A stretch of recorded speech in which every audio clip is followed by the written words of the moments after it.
देहाती कहते हैं कि हम ईमान ले आए। कह दो कि तुम ईमान नहीं लाए, बल्कि यूं कहो कि हम इस्लाम लाए हैं, और ईमान तो अभी तुम्हारे दिलों में दाखिल ही नहीं हुआ। और अगर तुम अल्लाह और उसके रसूल की फर्माबरदारी करोगे तो अल्लाह तुम्हारे आमाल में से कुछ कमी नहीं करेगा। बेशक अल्लाह बख्शने वाला है, मेहरबान है।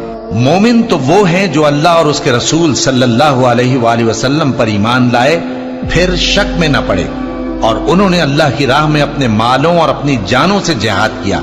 यही लोग ईमान के सच्चे हैं। इनसे कहो, क्या तुम अल्लाह को अपनी दीनदारी जताते हो?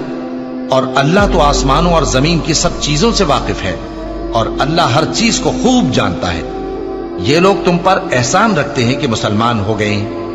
कह दो कि अपने मुसलमान होने का मुझ पर एहसान न रखो, बल्कि अल्लाह तुम पर एहसान रखता है कि उसने तुम्हें ईमान का रास्ता दिखाया, बशर्ते कि तुम सच्चे मुसलमान